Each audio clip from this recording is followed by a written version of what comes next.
What's going on, everybody? Welcome back. As you can see in front of me, I have a plethora of random sliders. Some of them I still use and some of them I haven't used in a long time. Today's video is going to be about how to select the right slider for real estate videos in particular. I was brought this subject matter by a fellow YouTuber, and they were asking me, how do you avoid showing the front of the slider as you push in, since we use such wide angle lenses for our videos? Well, I'm going to cover this topic matter and a few more in today's video. Let's jump in.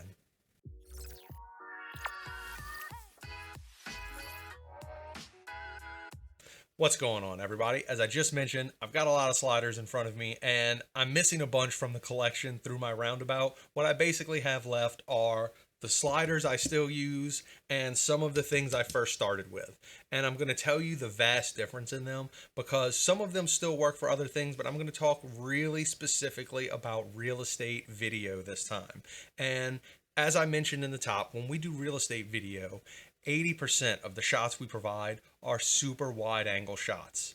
And most times sliders, you don't really have that problem. You're kind of far away, you're sliding far away, you're using a 50 mil or above, but we're using like an 8 mil, a 12 mil, 6 mil, like we use super wide angle lenses here.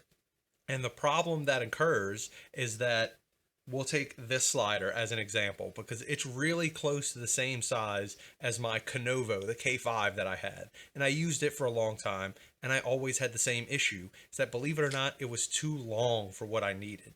If you go through and watch my real estate videos in particular, all of the clips that I use are very short. So what I ended up doing is using just a portion of the slider. So let me grab my camera for you. Let me move my coffee on out the way. As you can see, you're seeing a little bit more behind the scenes just because I have so much going on I want to show you, right? So we've got our camera here. This is what I use a lot. Let's slide all these other guys on out the way so we got plenty of room so you can see exactly what I'm talking about with this slider right here. Now, this thing costs, I think, $15 or something like that, and you can hear it when it slides.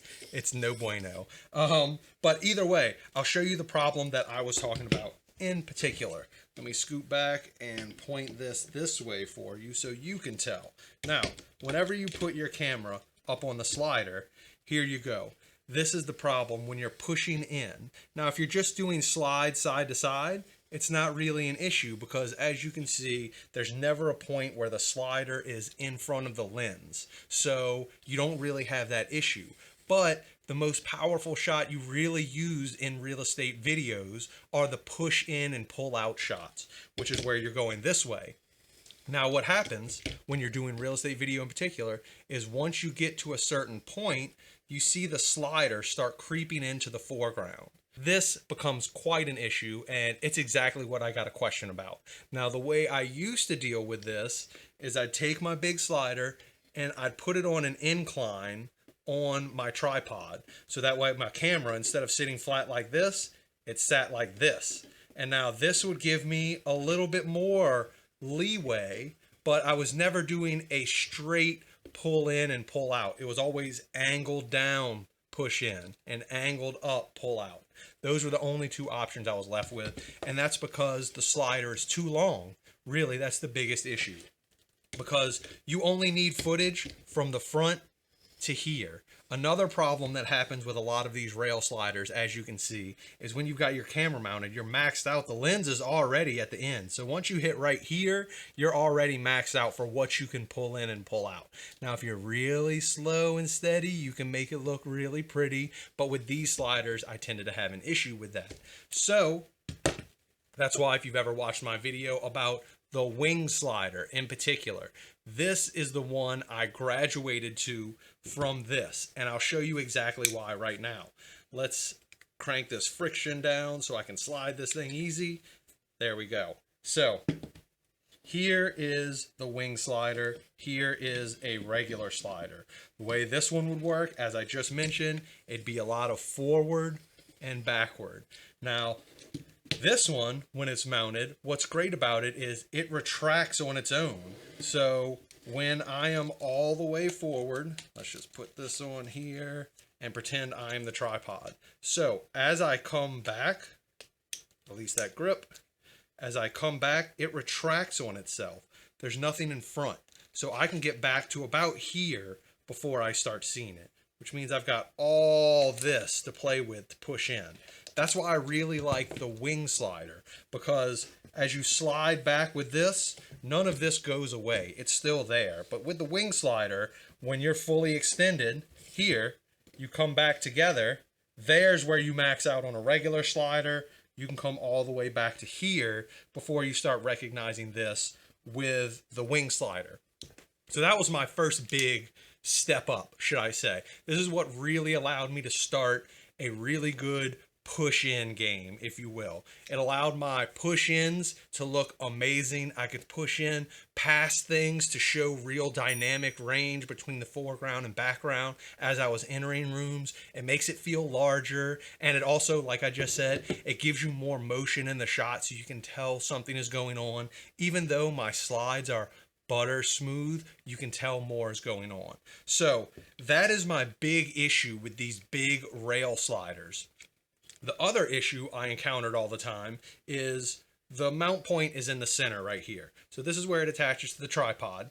So when I want to put this thing in the corner of a room, that it's not really an option, because the closest I can get it to the wall is here, and this is the furthest back I can slide. So I'm already a whole forearm's length away from the furthest extent of the room. So it doesn't sound like a lot, but when we're talking about real estate and we're trying to show how large the property is, that small amount really does matter, which is, once again, another reason the wing is cool. There's nothing behind it to back up against.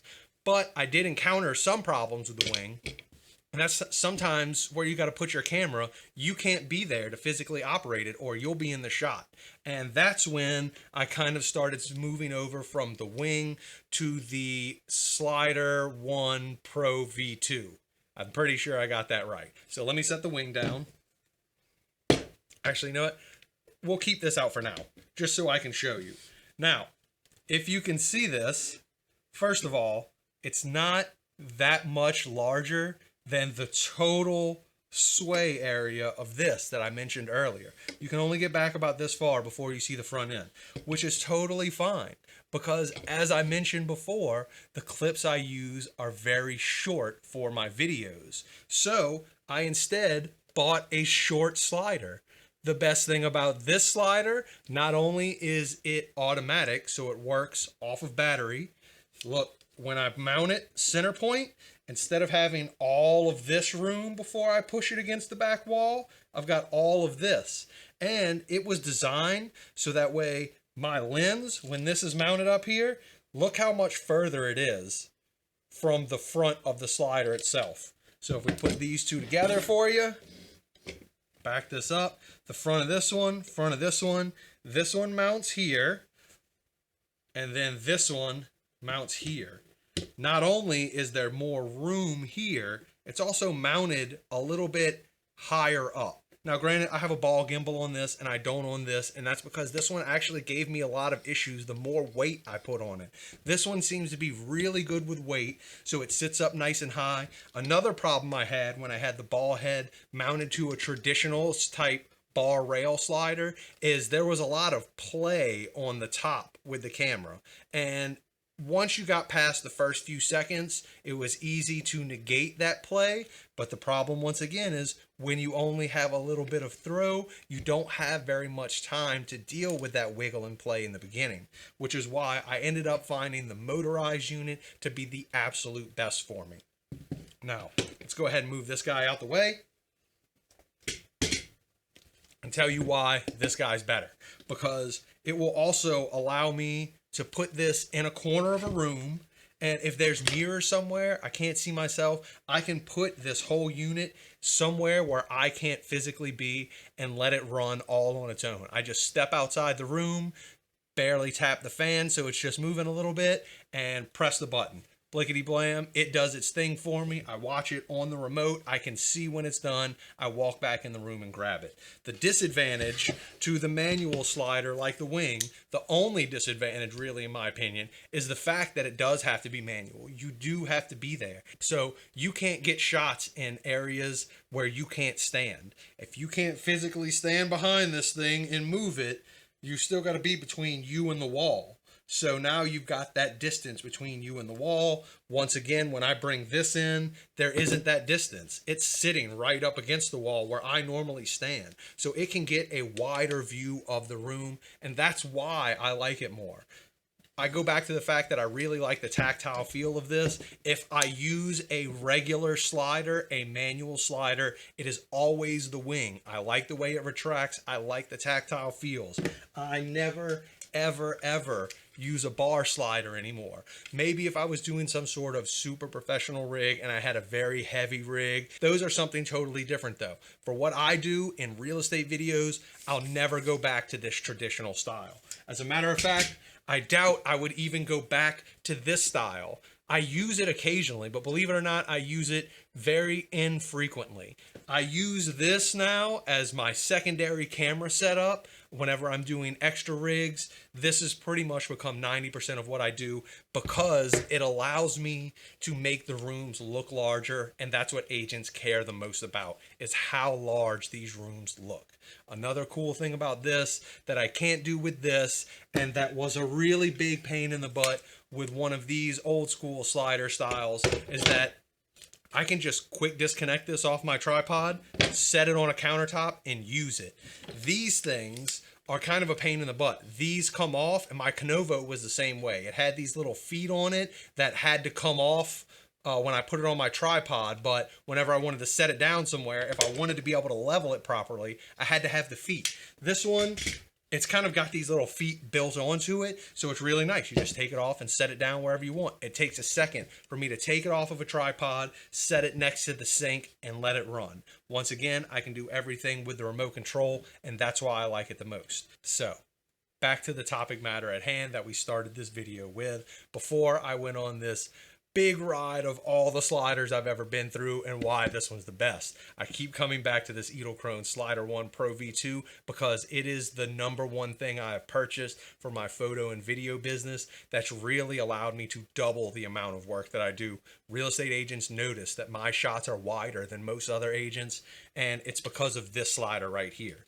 But if you don't have the money to upgrade to this slider, which I would highly recommend, then I'll tell you how you can use one of these old school guys and still get away with it.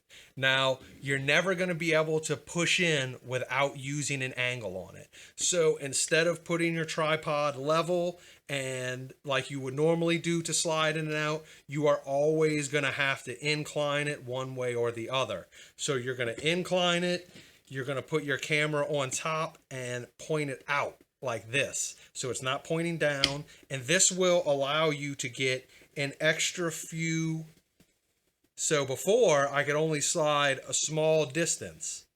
You're still only really getting the same distance of slide before you can see the slider, but it feels like more because you're also going up. So since you're giving it that two ranges of motion instead of just the one parallel range of motion, it seems like it's going faster and farther. So it will make your videos look better. Another thing you can do, got it all caught up on me.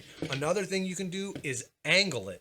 So you can put it, instead of pushing straight in and out into a room, put it at an angle like this, because then you can fall down and out from behind something like a dresser or something like that and still create some really cool looking dynamic range and not have to worry about seeing the front of this.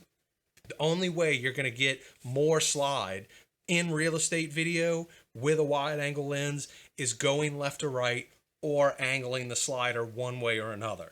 Now, once again, I'll go back to the fact that I highly recommend just getting a shorter slider all around. In just about any other industry, bigger is better. And they say that about just about everything. But in this case, it's really not true. You want a small slider for real estate video for everything I just talked about. The fact that it gets closer to a wall, you can create more dynamic range for it. It's automatic, so you don't have to push it. It will do the work for you. You can get out of the way of every shot.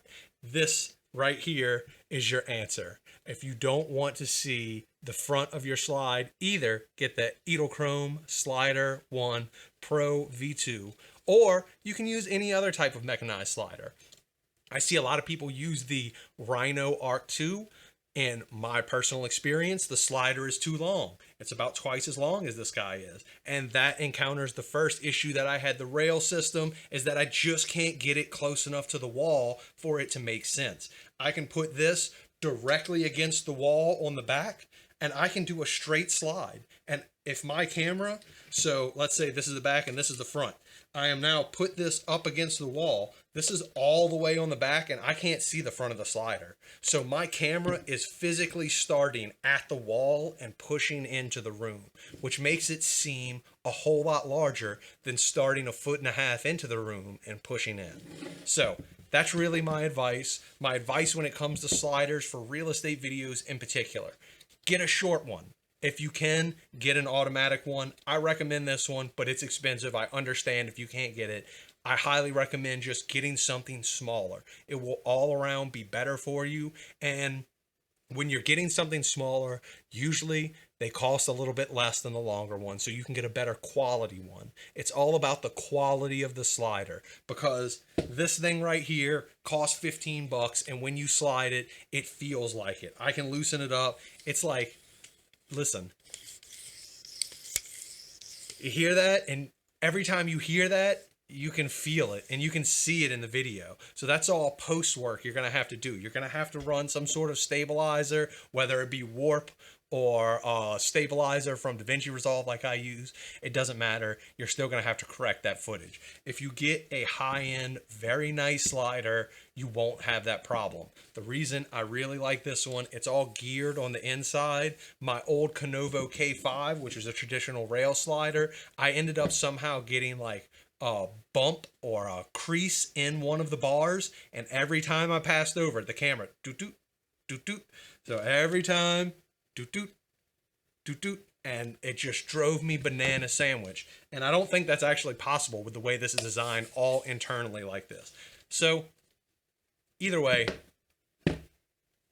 I know, as usual, I just turned on the camera and blabbed to it for an